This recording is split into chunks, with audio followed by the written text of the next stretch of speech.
bienvenidos a otro vídeo de Aprende Anestesia. En este vídeo me gustaría que habláramos algunas ideas en relación con el carro de anestesia. El carro de anestesia es uno de los principales elementos o instrumentos de trabajo que tenemos. Es importante que entendáis que cuando se protocoliza un carro de anestesia, ¿no?, lo que tiene que tener, cómo debe ser, etcétera, tenemos que tener un cierto equilibrio entre todo lo que nos gustaría que tuviera, ¿no?, porque uno tiende a querer tenerlo todo en su carro de anestesia, y luego por otro lado, pues algo que sea operativo, seguro, fácil de reponer, etcétera. Así que en cada entorno de quirófano habrá que pensar un poco cuáles son las cosas que vamos a querer incluir o no.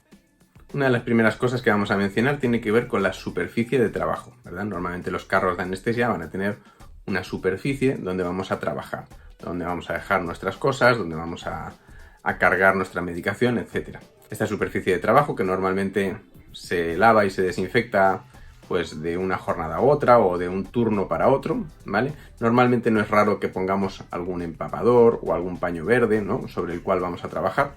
Es importante que lo consideremos como la zona limpia. Igual que las enfermeras en su control de enfermería tienen una zona limpia, ¿vale?, donde se carga la medicación, etcétera, pues el carro de anestesia corresponde a esa zona.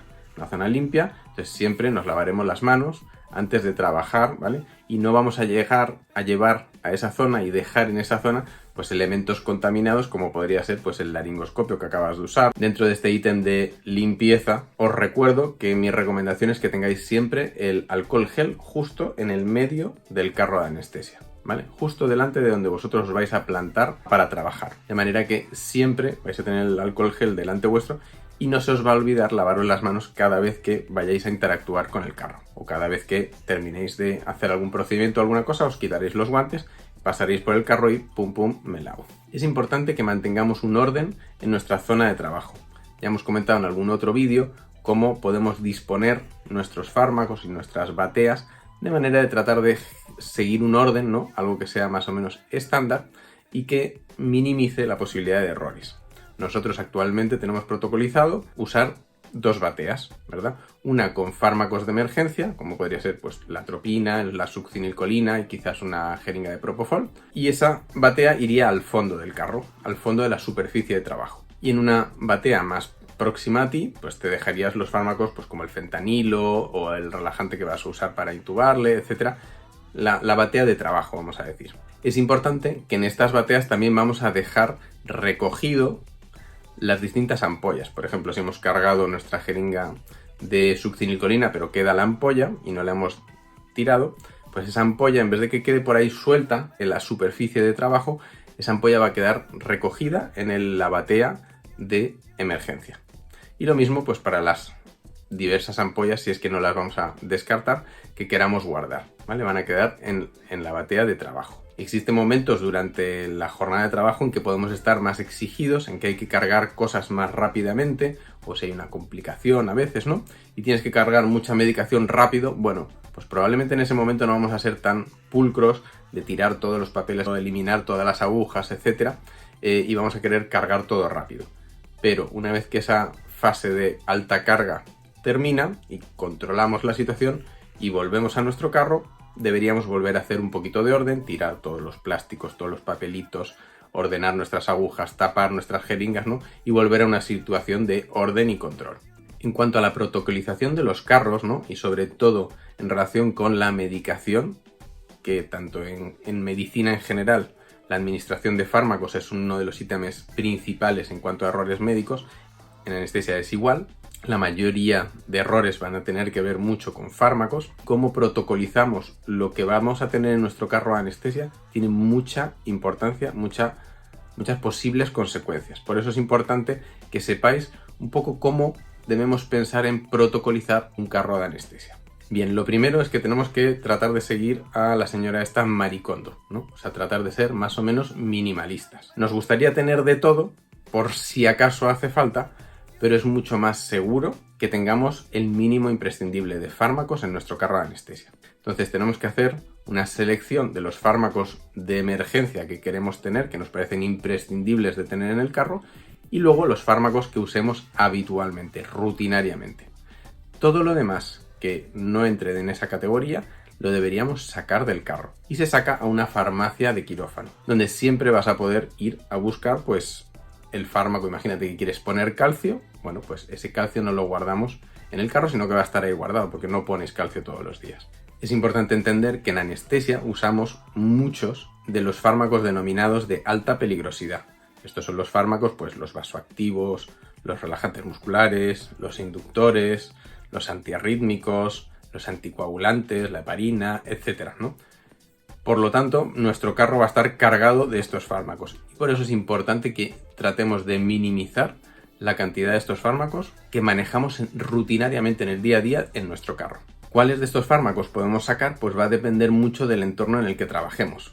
Si tú trabajas en un entorno, vamos a llamar razonablemente tranquilo, de una CMA, una maternidad, etcétera, bueno, probablemente vamos a poder sacar muchos de estos fármacos. Pero es verdad que si estás en un quirófano de cirugía vascular o de cirugía cardíaca, hay muchos fármacos de estos de alta peligrosidad que a lo mejor te va a tocar tener igual en el carro de anestesia, porque sean fármacos que cargues todos los días, ¿no? Para una cirugía cardíaca, pues a lo mejor todos los días vas a querer cargar una perfusión de noradrenalina, por ejemplo. Entonces no tiene sentido que la tengas en la farmacia de pasillo si la vas a usar a diario. Aprovecho de mencionaros otro aspecto importante que debéis conocer en relación con el uso del carro de anestesia, y esto tiene que ver precisamente cuando pedís uno de esos fármacos. Imaginaros el calcio, una ampolla de heparina, una ampolla de noradrenalina, que luego no usáis, ¿verdad? La situación se controla sola o lo controláis de otra manera y ya no te hace falta esa ampolla de amiodarona o de calcio o de lo que sea. Bien, esa ampolla es muy importante que te preocupes de que no se quede en el carro, ¿vale? Porque si tú la dejas por ahí en el carro de anestesia, en la superficie de trabajo, no es raro que alguien la coja y te la meta en el cajón de medicación y se quede por ahí perdida, ¿vale? Y luego una semana después pues alguien la confunde y pone una amiodarona cuando quería poner un tranexámico. Entonces, muy importante, todas las ampollas que no pertenecen al carro que pedimos de fuera deben volver a esa farmacia de quirófano. Y ya que hablamos de dejar cosas en el carro, lo otro que no debemos dejar son ampollas usadas, ¿vale? El ejemplo típico de esto es la ketamina, ¿verdad? Es un fármaco del cual un vial solemos usar poquito, ¿no? Y la gente tiene la tendencia a guardarlo para usarlo al día siguiente o etcétera. Eso es una mala práctica. No debemos guardar ampollas de ketamina usadas en el carro de anestesia. Otra cosa es que tú puedas usar el mismo vial durante toda la jornada en que ese vial está bajo tu supervisión, ¿no? Y tú sabes que se está manipulando de forma estéril, etcétera, y que lo has abierto tú. Pero no puedes tú llegar un día y abrir el carro y usar una ampolla de ketamina que ya está usada, ¿vale? Eso no es una buena práctica. Otro aspecto interesante que tiene que ver con el diseño de cómo protocolizar un carro de anestesia tiene que ver con la disposición, ¿no? Tanto cuánto número de ampollas de cada cosa vas a decidir tener, que tiene que ver mucho con cada entorno, lo que se use, y por otro lado, dónde las vas a situar. Os voy a dar algunos ejemplos de cómo hemos protocolizado nosotros nuestro carro, pero esto nuevamente va a depender mucho de cada entorno, ¿no? Qué fármacos vamos a querer tener y dónde los vamos a querer tener. Entonces, por ejemplo, nosotros, uno de los fármacos que más se confundían clásicamente, hace años, era la ampolla de adrenalina con la ampolla de atropina, porque eran muy parecidas. Eran dos ampollas de 1 mililitro, oscuras, ¿no? Tintadas, muy similares. Y estaban reportados muchísimos incidentes de equivocar una con la otra. Entonces nosotros, ¿qué hicimos con esas dos ampollas? Pues la atropina la hemos protocolizado que esté a mano izquierda, ¿verdad? Justo, según abres, está en la esquina izquierda del carro, justo pegado a ti. Y ahí está la atropina, que tú puedes acceder a ella muy fácilmente. Y en cambio, la adrenalina la tenemos en el cajón de al lado, a la derecha, al fondo. O sea que tienes que abrir por completo el cajón, estirar tu mano y llegar a donde está la adrenalina, que además está metida en un tarro y además está rotulada como adrenalina. Actualmente, gracias a que todos esos errores se reportaron y hubo bastante presión desde la comunidad anestésica por cambiar eso, pues ahora los fabricantes, por fin, desde hace unos años ya, nos pintan las ampollas tanto de atropina como de adrenalina. La atropina es verde y se lee muy bien, y está la gente acostumbrada a que esa ampollita pequeña verde es atropina, y la ampolla de adrenalina es amarilla, ¿vale? Y que también se ve muy bien. Otros ejemplos de cómo usar la disposición del carro, pues nosotros los anestésicos locales, antes teníamos todos los anestésicos locales en el carro, y eso lo hemos simplificado y estandarizado, y ahora solo tenemos dos.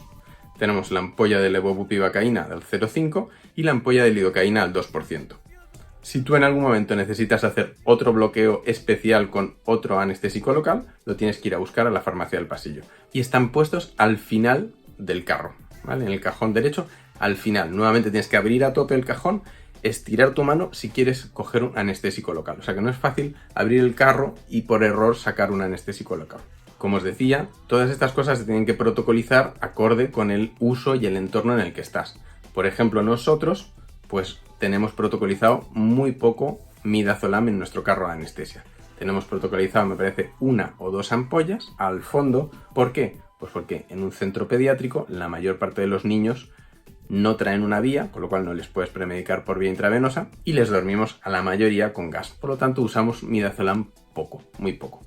En cambio, en un quirófano de adultos, el midazolam se usa muchísimo y no es raro que se protocolice que el midazolam lo tengas según abras el carro, sea el primer fármaco que te encuentres y además tengas un abundante número de ampollas disponibles para que no se te gasten durante la jornada. Veréis que en relación con el carro de anestesia me he centrado mucho en todo el tema de la medicación.